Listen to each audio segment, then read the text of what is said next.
Welcome to the Go Beyond Disruption podcast, brought to you by the Association of International Certified Professional Accountants.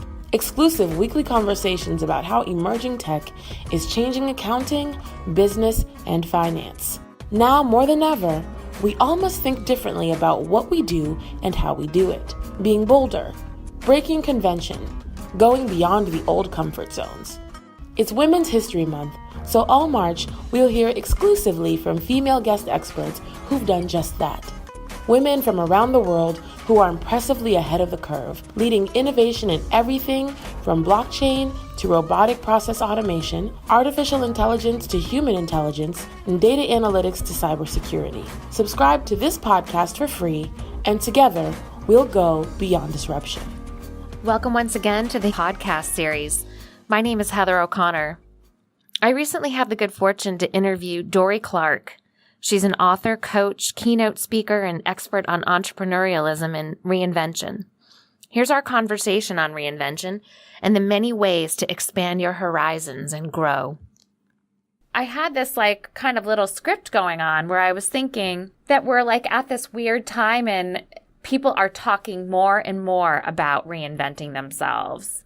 And I don't even know if it's because it's sort of trendy or if there really is an actual need for people to start rethinking how their careers are going or where their lives are going.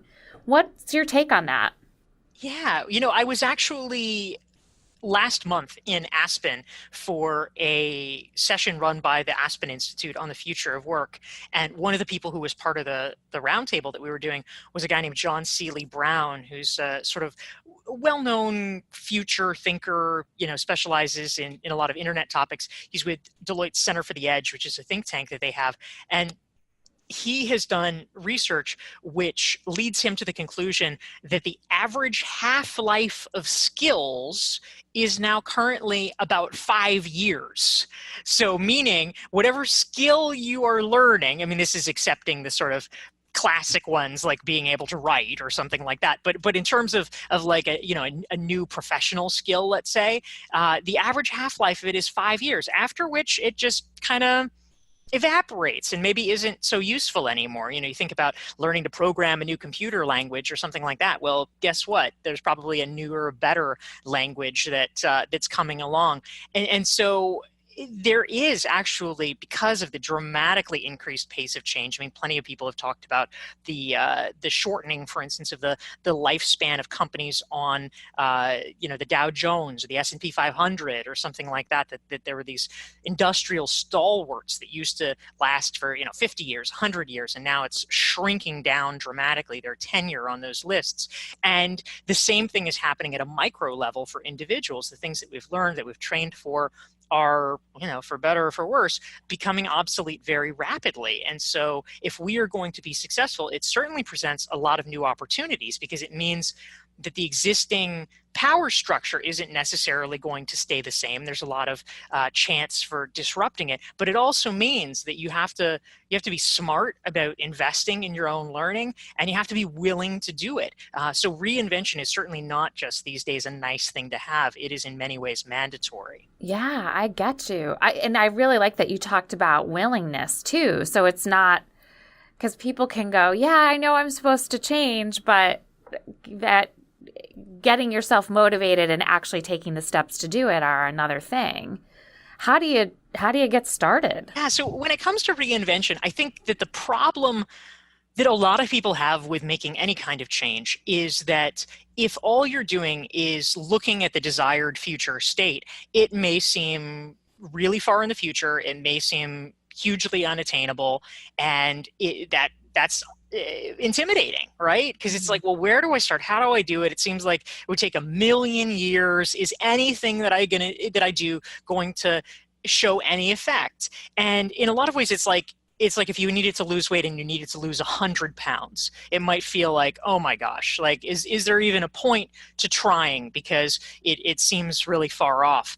But what I have come to discover is that for all of us, when it comes to reinvention, when it comes to figuring out where we want to go in the future, even if it's somewhat far afield, I mean, even if you're, we're not talking about like, oh, you're an employment lawyer and maybe you want to become a tax lawyer. No, well, we're talking about like you're a lawyer and you want to become a photographer or something like that. Mm-hmm. That might seem super far away, but the issue is that we all need to make reinvention a habit rather than thinking of it as a kind of one-time, one-and-done type of thing.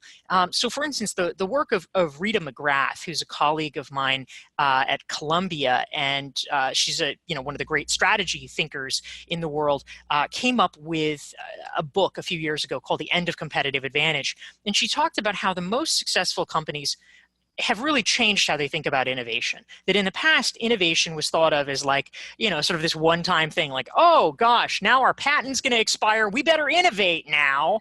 And, okay, great. But because the speed of change is picking up so rapidly, you can't just say, oh, we'll do it every 10 years, we'll do it every 20 years, and then we'll be good.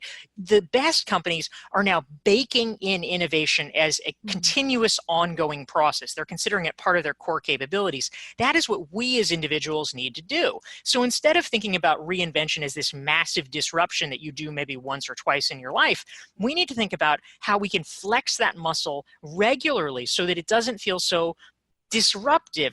Because if you do small tweaks every day or every week, it's going to make change both more predictable and less traumatic. For instance, then this was kind of the premise that launched my first book, Reinventing You. I was a newspaper reporter and I got laid off, and I wasn't expecting it, and I didn't have any other plans or ideas in place. And when you have one stream of income and you completely lose it, it's like, oh my God, what do you do? That's a huge disruption that forces a reinvention. But what I would encourage all of us to do is start thinking about the small ways that we can keep our skills current and just keep meeting new people, learning new things. There's simple things. They don't take a lot of time. It's having lunch with a different colleague in a different department, or maybe someone outside your company once a week. It's reading a magazine once a month that can keep you up on future business trends. It's taking a course like on LinkedIn Learning or something like that once a month, just so what is this blockchain thing? Let me learn about that. Or, oh gosh, I really want to become a better listener. Maybe I could take a quick course on that so I can get some pointers. If we do those small things, it makes it far more likely that we are not going to be disrupted in such a dramatic way. Right. I like that you boiled it down to in a way that shows that you don't necessarily have to have an end goal there, except to stay relevant. You don't have to be headed toward becoming a doctor. You could be just living your daily life and learning something new every day. That's exactly right. Yeah. I mean, for people who do know what they want to do, fantastic. It makes it easy to kind of work backwards and figure it out. But for everybody else, I mean, you may not necessarily know what the future direction is that you're evolving into, but as long as you keep learning things that you feel are either interesting or useful or hopefully both, that at least gives you more optionality in the future. It enables you to have a better baseline from which to make future decisions. Yeah, I like that. So let's go back a little bit to that time when you lost your job and you had to reinvent yourself, or you suddenly were faced with looking at maybe you had a little more time on your hands. Did you know what steps you wanted to take next to get to another thing, or were you just learning along the way? Well, in a lot of ways, I really consider myself to be a kind of guinea pig for this whole process, because when I did my reinvention, I kind of fumbled through it, and I mean, I didn't do it badly in some horrifying sense, but I did not do it nearly so well as I might have wished to do retrospectively. I mean, I was just caught off guard and I had no idea, and I was just kind of figuring it out as I went along, which is, the case for a lot of people, frankly.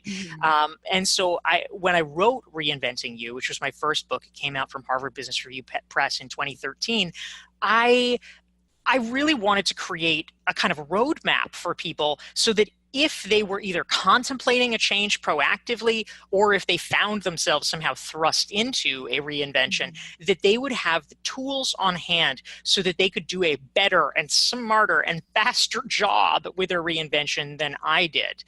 So to answer your question specifically, what did I do? I mean, first of all, I kind of clung to the past a little bit. I was like, well, I want to be a reporter. That's, and of course, right, it's hard in the moment. I mean, I have sympathy for my younger self. It is very, very hard in the moment to be able to tell the difference between what is a cyclical downturn and what is a permanent restructuring. And as it happens, retrospectively, we know that the newspaper industry was changing really dramatically. It was being very much disrupted by the internet, by Craigslist. And so as a result, those journalism jobs were not coming back. I didn't know that. I just thought it was, it was a downturn and like, oh, well, wait 6 months, whatever, I can get a job somewhere else. So I hung around for a long time, just like, freelancing, not making very much money at all, and just kind of waiting, trying to get hired somewhere else.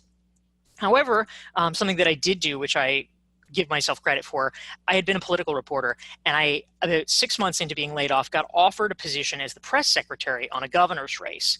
And my first impulse was I just turned it down flat. I'm like, nope, sorry, thank you, but I'm not interested. I want to stay being a journalist. And then, I hung up the phone, and then for like an hour, I was just thinking about it. I'm like, wait a minute.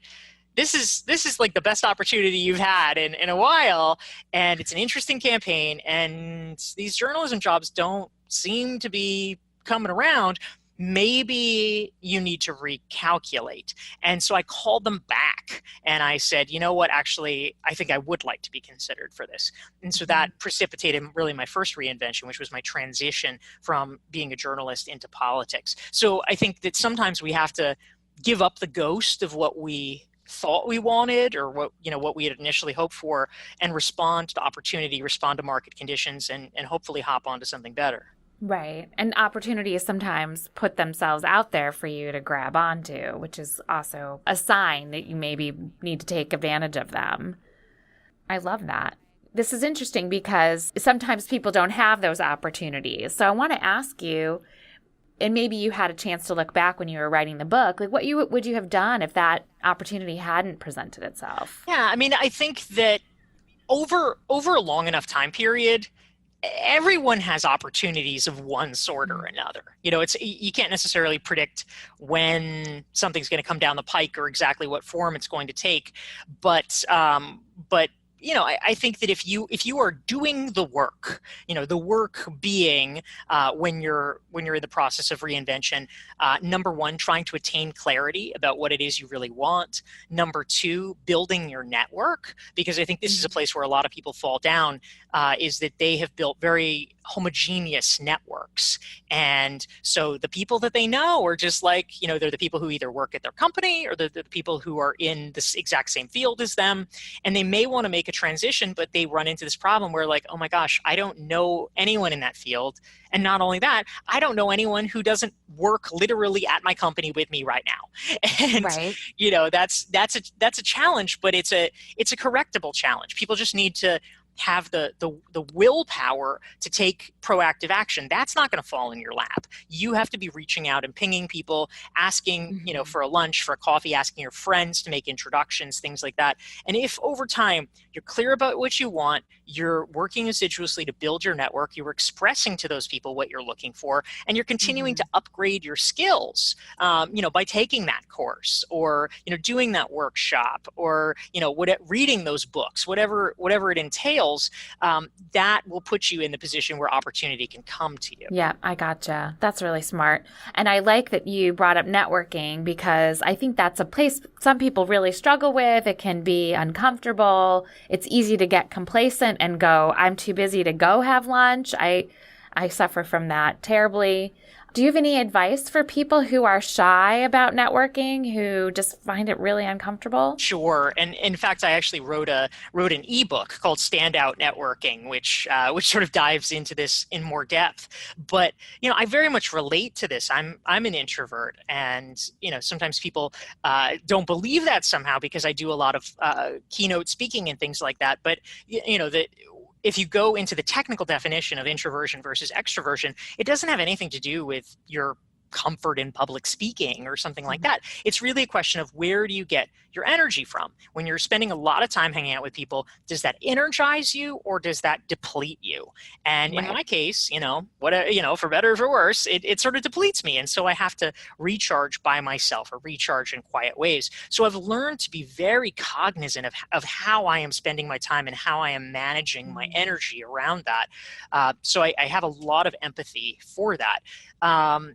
What I think is important to note is that a lot of times when it comes to networking, we have this kind of one size fits all vision in some ways, which is when we hear networking, we think, oh, a networking event. And when we think a networking event, we mean this like big gathering where there's a lot of strangers and you make a lot of small talk. And, those things are very, very painful for introverts. And so I used to go to them when I first started my business because, I just needed to meet people and I didn't really know a better way to do it. But I have stopped completely going to things like that in whatever the last 5 to 10 years. It's just I just don't do them because I find them very scattered, very unfocused, not really helpful. Instead, what doesn't get talked about, but I think is really important, is for people to understand that networking takes many forms. Does not have to take that form. Networking just means relationship building. And so you have to have a personal relationship building strategy. And that could be one-on-ones. That could be like, let's, once a week I'll have lunch or a coffee with somebody. It could be a small group gathering. It could be, frankly, if you're really introverted, you can network by writing, by creating content. That's a form of networking in the sense that if you create enough high quality content, you will make people interested in meeting you. People will start coming to you because they're going to say, oh, this is smart. This is interesting. Can I interview you? Can I meet with you? And hey, making people come to you is not a bad networking strategy. You just have to define your thesis and execute it. Right there. I like that.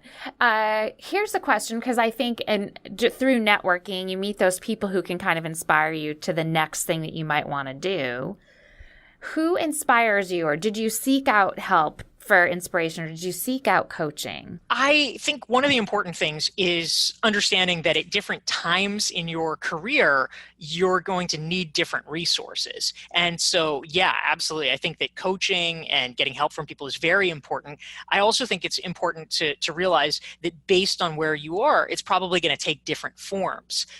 So for instance, I know early on when I was first starting my business, I would, just sort of like look up to people. The background that I came out of, so once I did journalism and then switched over into politics, a lot of the people who were sort of my first North Stars when it comes to running my business were people who were political consultants. And so now I don't really do any work in politics. I mean, occasionally I'll still do political commentary, but I haven't had political clients for years, for nearly a decade, but that was the world that I came out of. And so I saw this kind of batch of older political consultants, and they were kind of my role models. And just in terms of learning and understanding, well, how did they structure their business, and who were their clients, and what were their clients paying them, and what did that entail? So I sort of tried to either directly ask them or sort of observe from afar what they were doing so that I could understand better. And then, it sort of changes over time. One concept that I talk about in Reinventing You that I think is really important at all stages is having what I call a mentor board of directors, because there's just so much emphasis, I think, in the professional world about having a mentor, but the discussion is almost always about like one person. Who is your mentor? And that's great, but it's like, really? Number one, is one person going to teach you everything you need? And then number two, okay, let's say you find the most amazing, perfect person. Are they going to have time to teach you everything? It's like this inverse relationship. The more awesome the person is, the less time they have. And so it's just, the formula doesn't really work that well. And so instead, I like to broaden it out and to talk about a mentor board of directors, so that you have multiple people in your life, each of them sort of serving a different purpose. One person may not be everything. They might be great at this and terrible at that, but you can sort of learn what you want and leave the rest, and give back to them as well. And it makes, I think, for a more sustainable situation. This is a little off topic, but I've been hearing a lot about those mastermind groups that kind of create that for people, like a group coaching. Well, beyond that, actually, like a group accountability even. It's so cool. Yeah, absolutely. And in fact, for people who are interested, if they want to check out more, I wrote an article for the Harvard Business Review about how to form a mastermind. If you just Google Dorie Clark, Harvard Business Review Mastermind, that article should pop up and people can access it for free. You know, I am getting my MBA at NC State, and I'm a little bit older, and this is my reinvention. It's something that I've wanted to do since I was in my 20s, but I'm finally doing it, and I'm really seeing and building some skills that I never thought that I was going to have. And it's really inspiring to see that there's a lot of different places I can go. My network has broadened, and I feel like, in some ways, I feel like I've barely lifted a finger. There are a lot of different ways to do it. What I love hearing is that you don't have to go get another degree. There are little things you can do along the way. Yeah, absolutely. I mean, I think certainly it's great if people want to get a degree, if they feel like that would be helpful, or they want a sort of broad leveling up of their skills. But I think often in our culture, we treat getting an extra degree as the solution to every problem. And this is something that I actually talk about in Reinventing You as well. I interviewed a guy who was thinking about going back and getting his MBA. And then he realized, all he wanted to do is learn how to blog better. And it's if that's what you want, number one, MBA programs don't really teach that. And number two, that is just killing the fly with a sledgehammer. Yeah. It's just way too much. You can take a one-off course. You can take an online course in how to blog better. It'll cost you whatever, $200, $500, $1,000. It won't cost you $100,000. Yes, exactly. So you might as well do the minimum effective dose of whatever it is that you really feel like you want to learn. Right. That's a great way to put it, the minimum effective dose. Oh, that's a great point. All right. So here's a question for you. What tools do you use to keep track of what you're doing to learn more? Do you have any recommendations there? Yeah.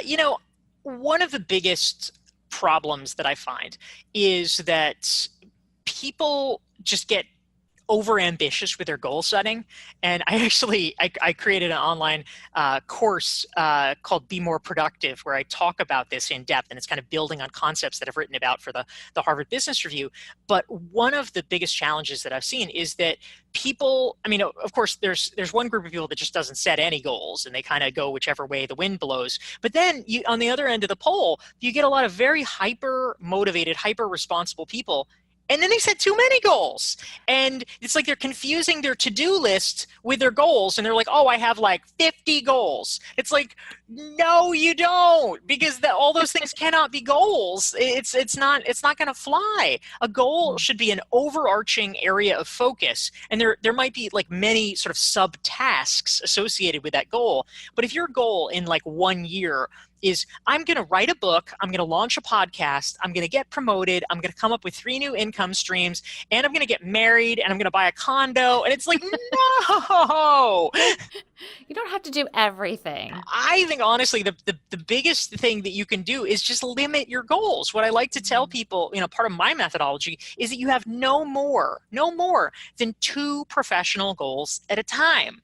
And, certainly there are tasks that you have to do. I'm not saying just do these 2 goals and then you don't have to answer your email ever again.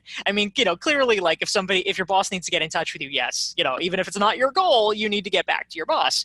But in terms of an overarching desire, then you focus on that. And then I also like to say, I'm a big fan of not having annual goals. I actually think that's too long of a horizon, and you can sometimes lose motivation, and or circumstances might change. So I like to have goals in 6-month increments. And so if the circumstances change or your preferences change, fine, just switch them. But you say, okay, you know what, for the latter half of this year, my goal is to write a book. And so every time you have a choice about what to be spending your time on, you choose that. You choose one facet or the other of it. And some days it might mean that you're interviewing people for it. Some days it may mean you actually sit down and type it. Some days it may be kind of more creative ideation and you're doing the outline. It can vary what form it takes, but you're moving the ball forward on the book.